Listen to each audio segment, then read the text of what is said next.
المسيرة الخضراء. هل من كلمة حول هذا الحدث العظيم الذي أبدعه الحسن الثاني نصر، يعني طيب الله ثراه؟ نعم.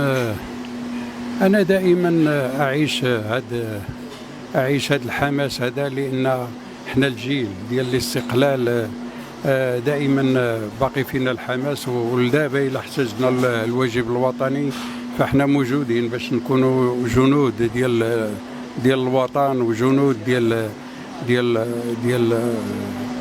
الوطنية. نعم. احنا دائما موجودين، لا فنيا ولا فعليا.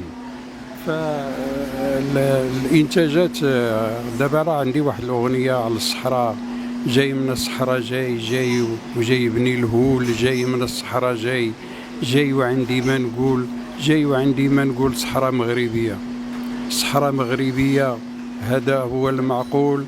صحراء مغربيه واللي بغى شي ما يقول جميله يا بلادي وجمالك ولا في الخيال، يا ارض الفرحه والهنا وراحه البال، ديما خضره منوره بجميع الفصول، بنسيم الصحراء معطره جبال وسهول، جاي من الصحراء، جاي وعندي ما نقول. ختامه مسك. قصيدة في حق الصحراء المغربية، تعبير عن مواطنة صادقة من صديقنا أخينا، هرم من أهرام الفن المغربي.